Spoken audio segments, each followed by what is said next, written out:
Selamat siang, Assalamualaikum warahmatullahi wabarakatuh. Salam sejahtera untuk kita semua. Bapak dan Ibu, sahabat MPDR, diskusi kita pada tugas 3, mata kuliah Studi Komparatif Pendidikan Dasar di berbagai negara. Pada topik implementasi outdoor education di Indonesia dan di sekolah saya SD Negeri 124 Babamulingku. Dalam studi singkat berdasarkan artikel negara-negara Nordik. Izin perkenalkan, nama saya Inyuman Tulis, mahasiswa S2 Magister Pendidikan Dasar Universitas Terbuka. Pada tugas 3 kita kali ini ada 2 buah pertanyaan. Yang pertama itu, paparkan hal-hal penting yang Anda temukan dalam artikel tersebut. Kemudian yang kedua, apakah outdoor education yang dimaksud pada artikel telah terimplementasi di Indonesia umumnya atau di sekolah Anda pada khususnya? Jelaskan dan berikan contohnya. Nah, Bapak dan Ibu sahabat MPDR, apa sih sebenarnya itu outdoor education? Outdoor education itu merupakan pembelajaran yang dilakukan di luar ruang kelas. Kemudian mengutamakan pengalaman langsung dengan lingkungan alam. Selanjutnya mengembangkan keterampilan sosial, kognitif, fisik, dan emosional. Dan negara-negara yang menerapkannya itu yang populer adalah di negara seperti Finlandia, Norwegia, dan Swedia.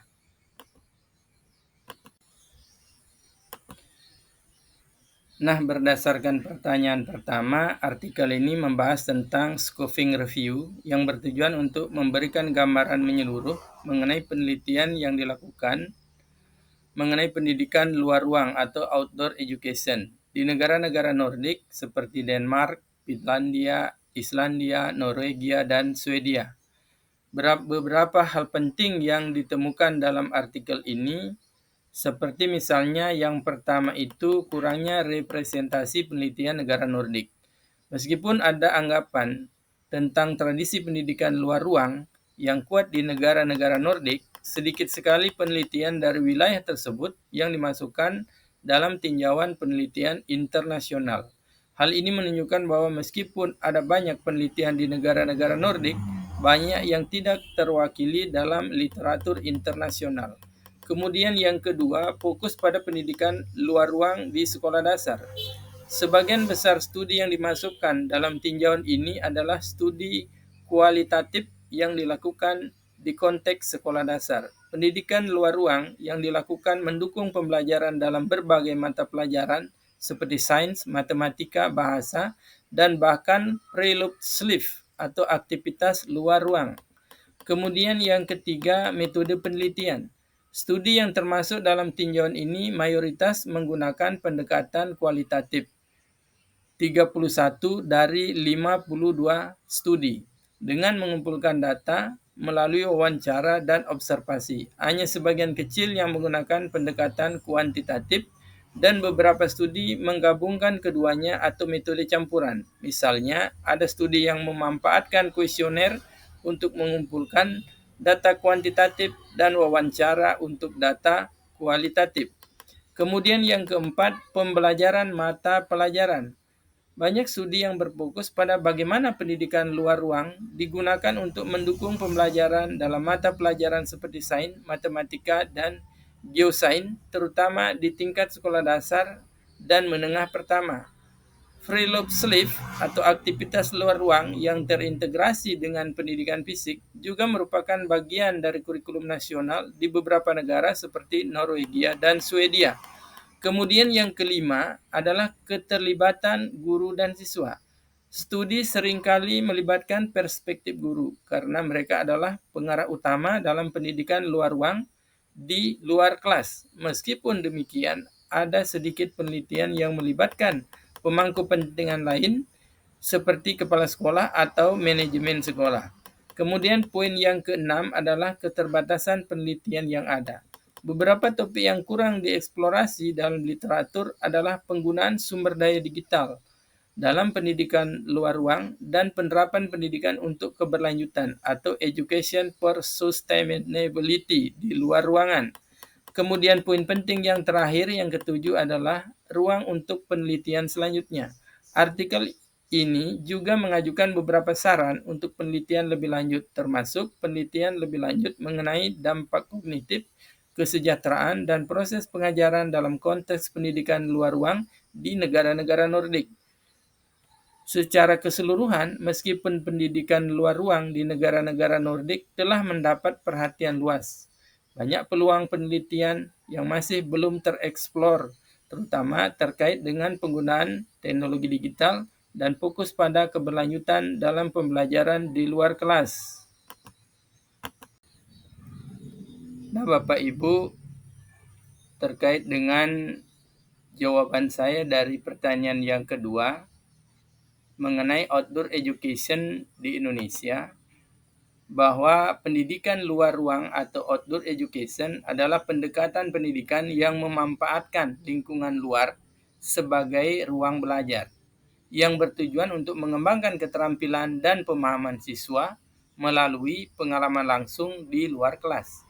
Konsep ini, seperti yang dijelaskan dalam artikel yang kita baca, sangat berkembang di negara-negara Nordik dengan fokus pada pendidikan yang dilakukan di luar ruangan dan mengintegrasikan berbagai mata pelajaran seperti sains, matematika, dan bahasa. Nah, bagaimana implementasinya di Indonesia? Di Indonesia, penerapan outdoor education belum sepopuler di negara-negara Nordik, meskipun beberapa aspek dari pendidikan luar ruang sudah diterapkan dalam bentuk kegiatan seperti yang pertama itu kegiatan pramuka.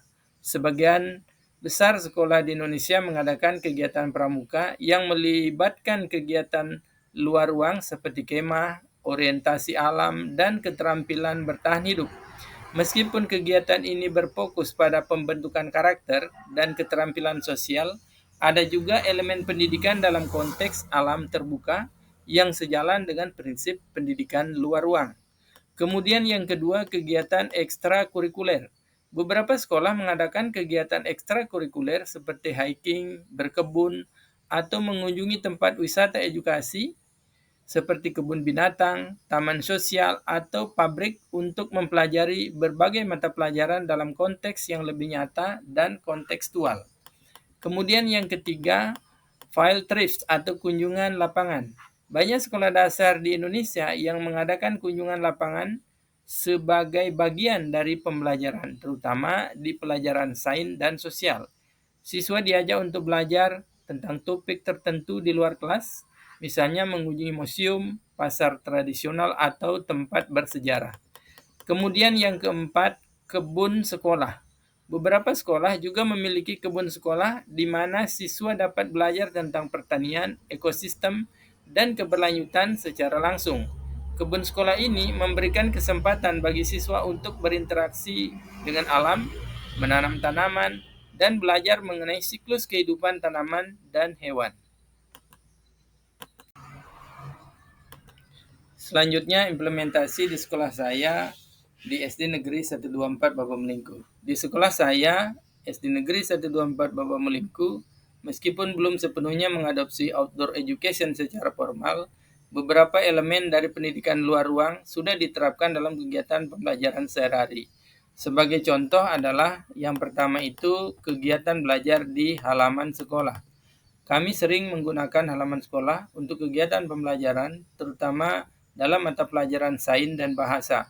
Misalnya, siswa diajak untuk mengamati tanaman di sekitar sekolah, mempelajari jenis-jenis tumbuhan, serta proses terjadinya fotosintesis secara langsung. Kemudian yang kedua, kunjungan lapangan. Kami juga mengadakan kunjungan ke tempat-tempat yang relevan dengan materi yang sedang dipelajari, seperti kunjungan ke pasar tradisional untuk mempelajari ekonomi atau ke kebun untuk mempelajari terkait pertanian. Kemudian yang ketiga, pendidikan karakter melalui alam. Siswa dilibatkan dalam kegiatan yang berhubungan dengan alam, seperti menanam pohon atau merawat tanaman di sekitar sekolah, yang sekaligus mengajarkan pentingnya keberlanjutan dan menjaga lingkungan.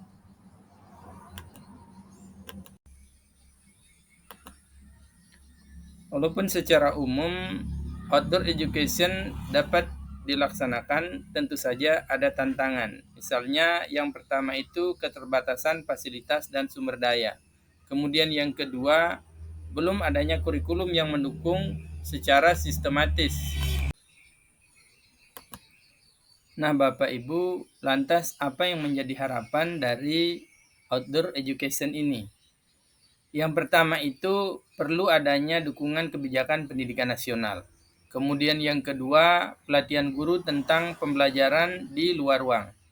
Dan yang ketiga itu adanya integrasi outdoor education dalam kurikulum tematik SD.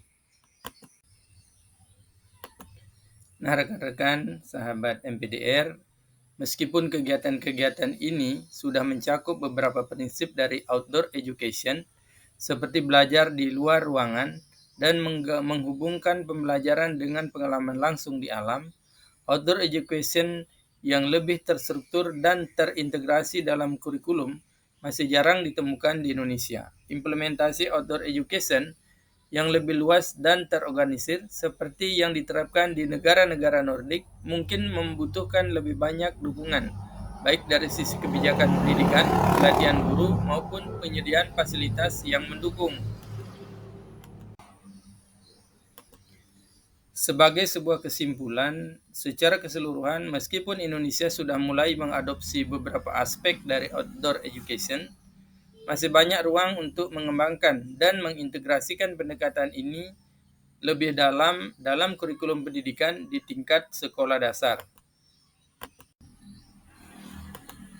Bapak dan Ibu sahabat MPDR, demikian pemahaman saya terkait pertanyaan tugas 3 ini. Mohon saran dan masukan dari Bapak Ibu. Terima kasih. Wassalamualaikum warahmatullahi wabarakatuh. Salam sejahtera untuk kita semua dan selamat siang.